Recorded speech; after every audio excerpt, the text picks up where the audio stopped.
तो students, last video में हमने पढ़ा था मास्टर स्लेव फ्लिप फ्लॉप। अब हम पढ़ते हैं analysis and synthesis of sequential circuit. Okay, synchronous sequential circuit. ठीक है, तो अब हम पढ़ने जा रहे हैं एनालिसिस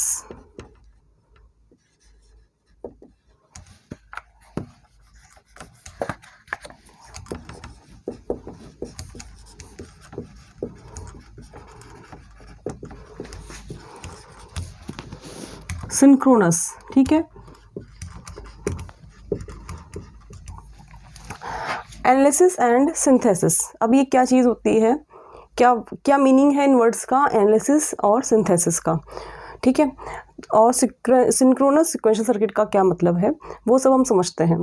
ठीक है, तो एनालिसिस का मतलब है कि आपको सर्किट दिया हुआ होगा, सीक्वेंशियल सर्किट दिया हुआ होगा, आपको उसको एनालाइज करना है, और उसमें जो रिक्वायरमेंट है, जो क्वेश्चन में रिक्वायरमेंट है, जो पूछा गया है वो आपको प्रोवाइड करना है। अब आपसे क्या पूछा जाएगा, आपसे पूछा जा सकता है या तो आप बनाइए स्टेट टेबल, ठीक है, या फिर आप स्टेट टेबल और स्टेट डायग्राम दोनों बनाइए। ठीक है, तो क्या होता है ये स्टेट टेबल, कैसे बनता है स्टेट डायग्राम, वो सब हम इस वीडियो में डिस्कस करने वाले हैं। दूसरा टॉपिक आता है आपका सिंथेसिस। सिंथेसिस क्या होता है? सिंथेसिस इसका जस्ट रिवर्स होता है। सिंथेसिस का मतलब है कि हमें वो सीक्वेंशियल सर्किट सिंथेसाइज करना है। ठीक है, मतलब हमें उस सीक्वेंशियल सर्किट को बनाना है। आपको कंडीशंस दी हुई होंगी, आपको डायग्राम दिए हुए होंगे, आपको उसको एनालाइज करके, उसको देखकर आपको सीक्वेंशियल सर्किट को डिज़ाइन करना है। तो दोनों चीज़ें अलग अलग हैं, analysis and synthesis, both are completely different. तो दो टॉपिक हैं ये। तो सबसे पहले हम जो पढ़ेंगे वो पढ़ेंगे एनालिसिस। ओके, अब सिंक्रोनस सीक्वेंशियल सर्किट क्या होता है? सिंक्रोनस का मतलब है कि इसमें क्लॉक पल्स एक साथ दी हुई है सभी सर्किट में। ठीक है, पूरे सर्किट में जितने भी फ्लिप फ्लॉप लगी हुई है उसमें पूरे सर्किट में क्लॉक पल्स एक साथ दी हुई है, और इस तरीके सर्किट को हमें एनालाइज करना है।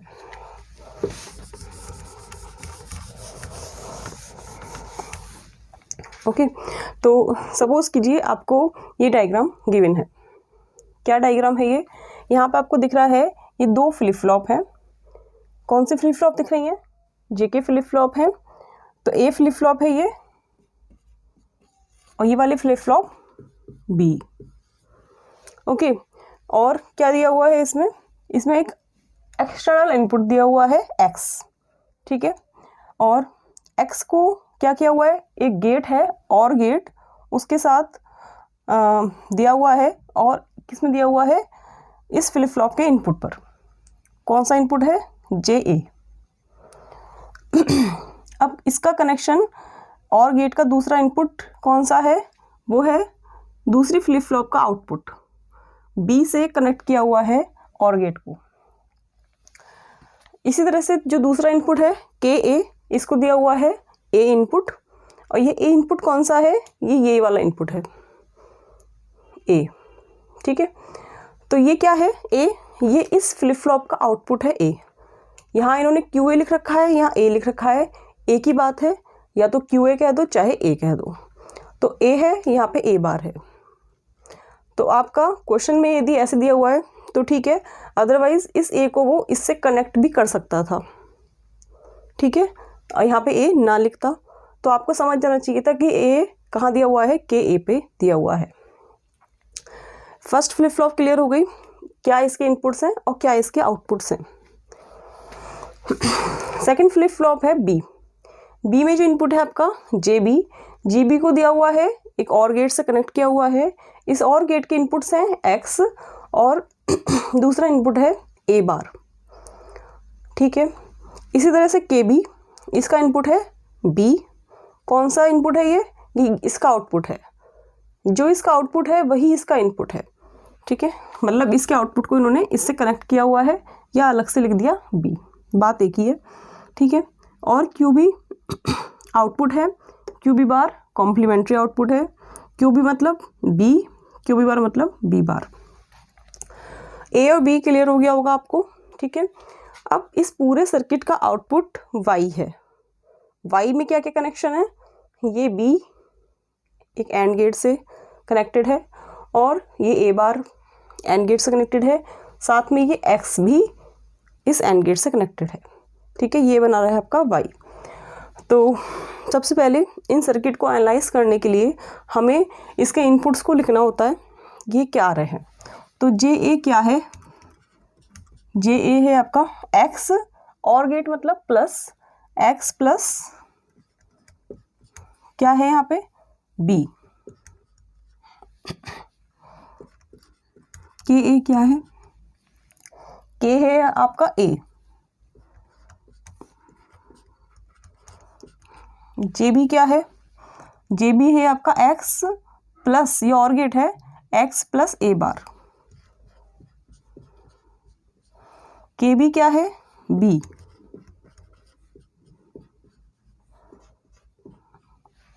और वाई क्या है, वाई है एंड गेट मतलब dot product B dot A bar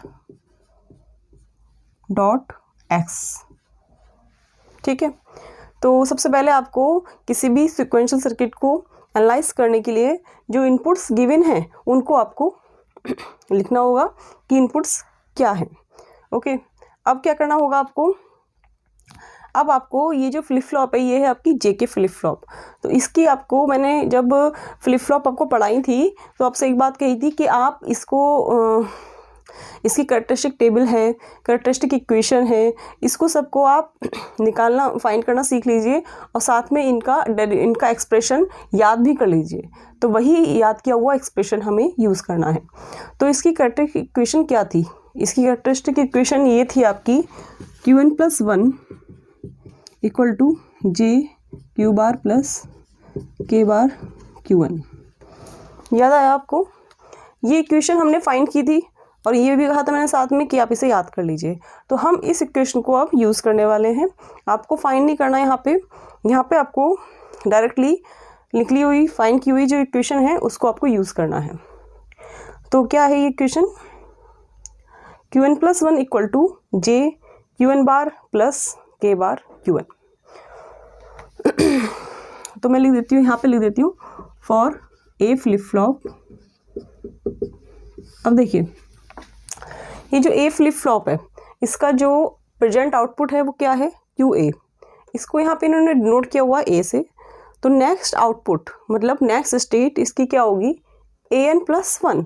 AN क्या है प्रेजेंट स्टेट और नेक्स्ट स्टेट क्या होगी इसकी AN + 1। Qn + 1 लिख सकते हो इसे, फिर यहाँ भी Qn + 1 यहाँ भी Qn + 1, कन्फ्यूज़न हो जाएगा। तो इससे अच्छा है कि दूसरा नाम दिया जाए, दोनों को अलग अलग नाम दिया जाए। तो फॉर ए फ्लिप फ्लॉप हम इसे नोट कर रहे हैं Qn + 1 को AN + 1 से। क्लियर है। इसी तरह से for B flip flop Qn + 1 को हम डिनोट कर रहे हैं Bn + 1 से। इज इट क्लियर, डिनोट कर रहे हैं बस Bn + 1 से। अब देखिए An + 1 क्या आएगी, ये है आपकी जे Qn बार। जे के लिए क्या लिखेंगे हम, for A flip flop this will be J A, okay, because this is J A. Qn bar, Qn क्या है प्रेजेंट स्टेट और प्रेजेंट स्टेट इसमें क्या है ए, तो ये क्या आ जाएगा आपका ए बार। इसी तरह से K क्या है आपका KA, तो यहाँ पे आ जाएगा आपका KA बार और ये आ जाएगा आपका A। Is it clear to all, J A bar plus K bar A। For B flip flop you can write as well JB B bar KB bar B। ठीक है, इन दोनों के बीच में एंड कनेक्शन है और यहाँ पे कनेक्टेड किससे है और गेट से। तो इसको रफ कर सकते हैं हम, इसको रफ कर सकते हैं। अब देखिए An + 1 क्या आएगी, JA की वैल्यू रखिए आप, JA की वैल्यू है x + b, तो आप x + b रखिए यहाँ पे।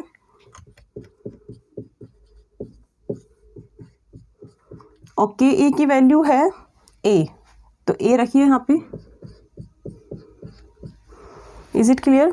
हमने क्या करा है, जे ए और के ए की वैल्यू यहाँ से जो फाइंड की थी बेबी, वो हमने यहाँ पे प्लेस कर दी है, सिंपल।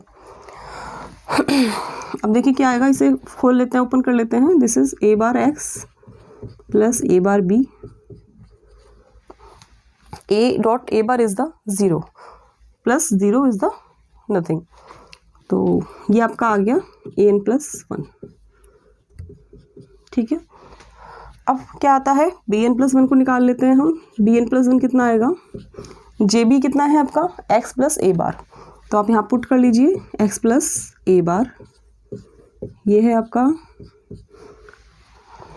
के बी कितना है, के बी है आपका बी, इसे भी आप ओपन कर लीजिए। This will be B bar X plus A bar B bar, P bar dot B is the 0, तो this is B N plus 1, ठीक है। ओके, अब मैं इसे रफ कर सकती हूँ क्योंकि मैंने इन सबको लिख लिया है। y जो आया था, y क्या आया था, a बार b x, ठीक है। अब देखिए अब क्या करना है आपको, अब आपको नेक्स्ट स्टेट पता चल गई, नेक्स्ट स्टेट ये आएगी, ठीक है। तो अब हम बनाने जा रहे हैं स्टेट टेबल।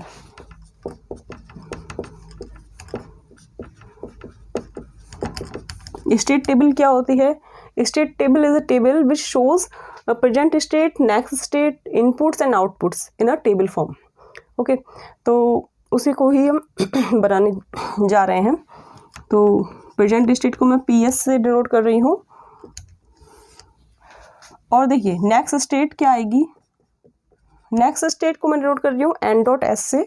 आप चाहो तो इसे पूरा भी लिख सकते हो खोलकर। नेक्स्ट स्टेट क्या है, next state is dependent on A bar B and X. A B is the present state, A B are the present state for both flip flop, and X is the external input. So किस पे depend कर रही है ये, x पे और present state पे। तो एक्स की वैल्यू एक बार 0 होगी और एक बार 1 होगी। बात समझ में आ रही है, अभी देखिए क्लियर हो जाएगा। प्रेजेंट स्टेट क्या है, दोनों फ्लिप फ्लॉप की एक साथ बात कर रहे हैं हम। इसके लिए प्रेजेंट स्टेट क्या है, ए, उसके लिए क्या है, बी। तो क्या होगी प्रेजेंट स्टेट, ए बी, ठीक है। इसी तरह से नेक्स्ट स्टेट क्या होगी, A N plus 1 B N plus 1, यहाँ पे भी A N plus 1 B N plus 1, ठीक है। तो A B are 2 variable, so combination will be 4, that will be 0 0 0 1 0 0 0 1 1 0 and 1 1।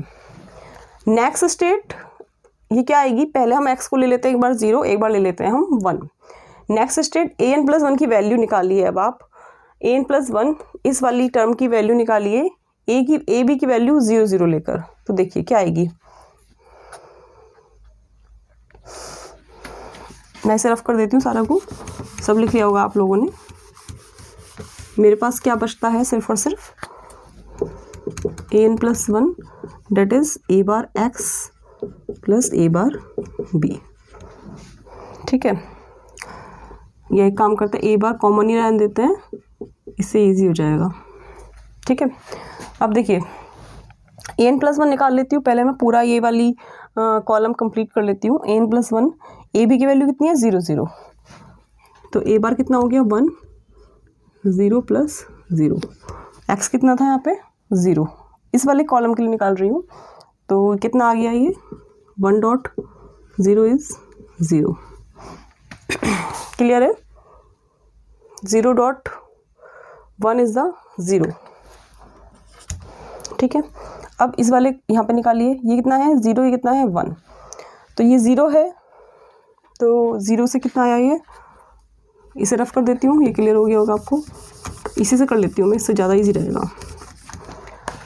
0 1 रखिए, ए बी की वैल्यू कितनी है 0 1, ए की वैल्यू 0 है, बी की वैल्यू 1 है, बी की वैल्यू 1, तो ये आपका आ गया 1, और ए की वैल्यू कितनी है 0, तो यहाँ पे कितना आ गया ए बार 1 1, ठीक है। एक्स की वैल्यू कितनी है 0, तो 1 dot 0 is the 0 and 1 dot 1 is the 1, तो 1 आ गया। 1 dot 0 is the 0, 0 plus 1 is the 1, this is 1। अब 1 0 रखिए,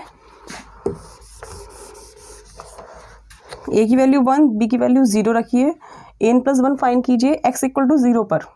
x इक्वल टू 0 पर तो ये वाली टर्म तो पूरी 0 ही हो गई, ठीक है। ए बार बी कितना आएगा, ए bar B, B is the 0, तो 0 डॉट 0, ठीक है ना। ए बार मतलब 0, बी इज द 0, तो दिस इज 0।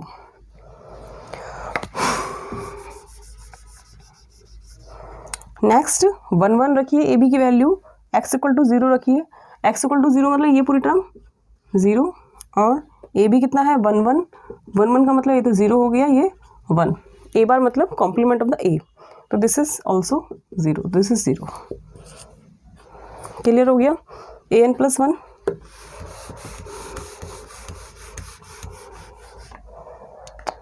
अच्छा, A N plus 1 X equal to B 1 के लिए और निकाल लीजिए, कितना था, A N plus 1 X equal to 1 के लिए क्या आएगा, एक्स इक्वल टू 1 के लिए मतलब क्या हुआ, ये वाली टर्म तो हमेशा ए बार ही हो गई, ठीक है।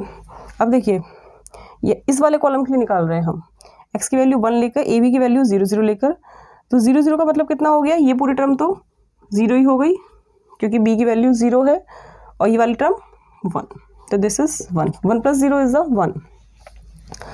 नाउ दिस इज 0 1 लीजिए, a की वैल्यू 0, b की वैल्यू 1, ठीक है। a की वैल्यू 0 का मतलब ये हुआ, ये 1 हो गया, ये 1 हो गया, और ये 1, b तो 1 ही था, ठीक है। तो कितना आ गया, 1 plus 1 is the 1, this is OR gate. और गेट में 1 plus 1 is the 1, XOR gate में 1 plus 1 is the 0, okay, and binary addition में 1 plus 1 is the 0 with 1 carry, okay.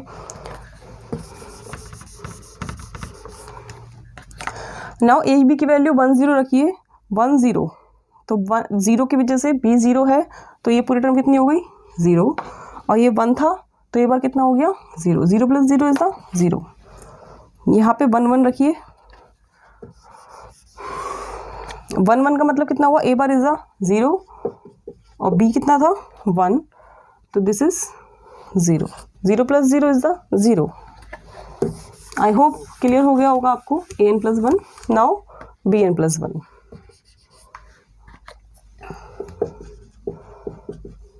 B N plus 1 कितना है आपका, X B bar plus A bar B bar, यही है, B bar ए bar B बार, ठीक है। अब देखिए एक्स के साथ मल्टीप्लाई हो रही है पहले टर्म की, तो एक्स यदि 0 लेंगे हम यहाँ पे, तो ये पूरी टर्म तो 0 हो जाएगी, नॉल केसेस, ठीक है। तो यहाँ पे इस वाले कॉलम के लिए एक्स इक्वल टू 0 के लिए ये वाली टर्म क्या बन गई, ओनली ए बार बी बार, क्योंकि ये तो 0 हो ही गई in all 4 cases. A bar B bar मतलब इसका दोनों का कॉम्प्लीमेंट करना है, ए बार बी बार मतलब 1 1, 1 डॉट 1 मतलब 1। अब यहाँ पे कितना आएगा, 1 ए बार मतलब 1, बी बार मतलब 0, 1 डॉट 0 इज द 0, ये भी 0 डॉट 1 मतलब 0, ये दोनों कॉम्प्लीमेंट मतलब 0, 0 डॉट 0 इज द 0। अब है x इक्वल टू 1 के लिए ये वाला कॉलम निकालिए, x इक्वल टू 1 का मतलब कितना हुआ, b bar plus a bar b bar, b बार का मतलब कितना हुआ, ये 1 और ये भी 1, और a बार का मतलब कितना हुआ 0 है, मतलब a बार 1, तो ये कितना आ गया 1 प्लस 1 इज द 1, ठीक है। अब यहाँ पे निकालिए 0 1 से निकालिए, बी बार ए बार कितना है, ए कितना है 0, तो ये कितना हो गया 1, और बी बार मतलब ये 1 है तो ये 0 हो गया, ठीक है। तो 0 प्लस 0 इज द 0। अब 1 0 के लिए निकालिए, 1 0 का मतलब कितना हुआ, बी बार इज द 1 और ए बार मतलब 0, ठीक है। तो ये कितना आ गया 1, लास्ट 1 1 1 है यहाँ पे, ठीक है। 1 1 का मतलब कितना हुआ, ये बी बार 0 और ए बार का मतलब कितना हुआ 0, तो दिस इज 0। आई होप ये क्लियर हो गया होगा। अब बात करते हैं हम आउटपुट की। y is the a bar b x। तो इसी तरह से x इक्वल टू 0 के लिए, क्योंकि x यहाँ पे आ गया है,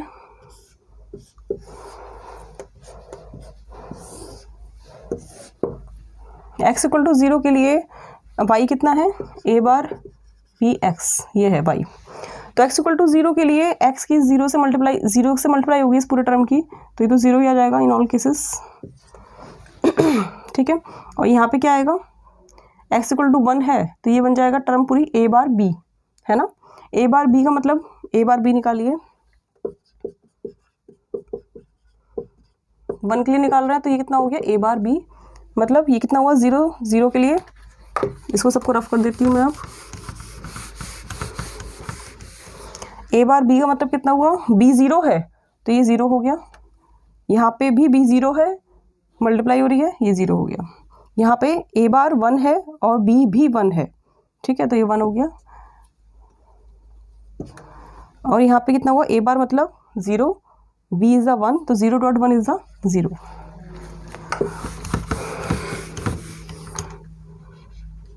ठीक है, तो ये आपकी आ गई स्टेट टेबल। ठीक है, ये फाइनल आपकी आ गई स्टेट टेबल।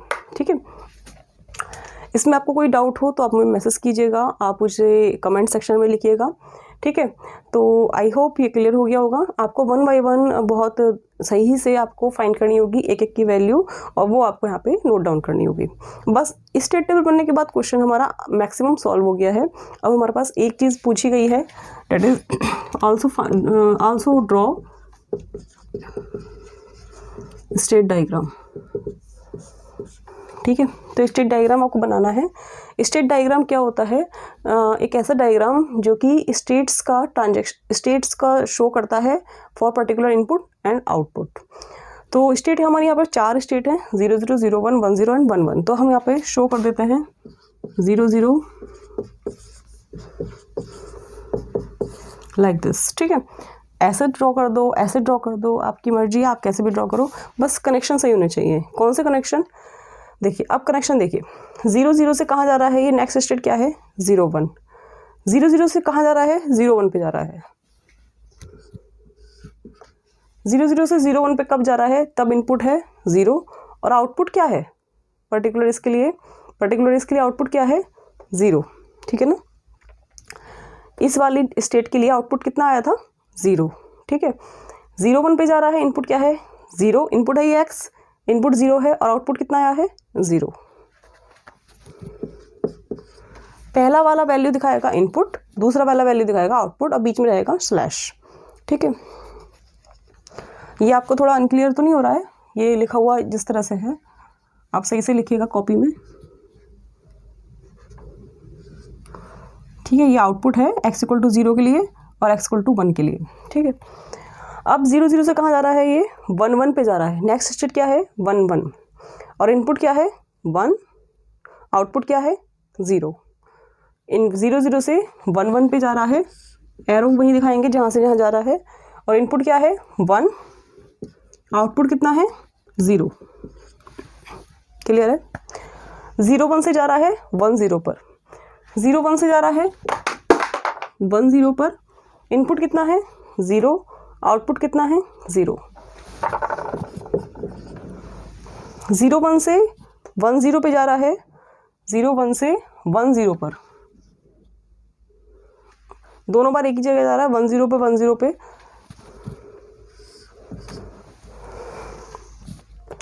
0 1 से जा रहा है 1 0 पर, 0 1 से जा रहा है 1 0 पर, इनपुट है 1 और आउटपुट कितना है 1। 1 0 से जा रहा है 0 0 पर, 1 0 से जा रहा है 0 0 पर, इनपुट है 0। ठीक है, और आउटपुट क्या है इसमें 0। 1 0 से जा रहा है 0 1 पर, इनपुट है 1, इनपुट है 1 और आउटपुट कितना है 0। अब 1 1 से जा रहा है 0 0 पर, 1 1 से जा रहा है 0 0 पर, इनपुट है 0, आउटपुट है 0। अब 1 1 से 0 0 पे जा रहा है, दोनों बार एक ही जगह जा रहा है। 1 1 से जा रहा है, 0 0 पर इनपुट है 1, आउटपुट है 0। ठीक है, तो ये आपका बन गया स्टेट डायग्राम। आपको क्लियर हो गया होगा ये सारा चीज़। ठीक है, और इसी तरह से क्वेश्चंस करेंगे आपको in every question. In analysis question, analysis में क्या होगा, आपको डायग्राम दिया हुआ होगा पूरा। ठीक है, आपको एवरी टाइम आपको इनपुट्स की वैल्यू फाइंड करनी होगी, आउटपुट की वैल्यू फाइंड करनी होगी। अकॉर्डिंगली डैट आपको कैरेक्टरिस्टिक इक्वेशन का यूज़ करके नेक्स्ट स्टेट फाइंड करनी होगी, और नेक्स्ट स्टेट फाइंड करने के बाद आपको स्टेट टेबल बनानी होगी, और स्टेट टेबल की हेल्प से आपको स्टेट डायग्राम बनाना होगा। Thank you.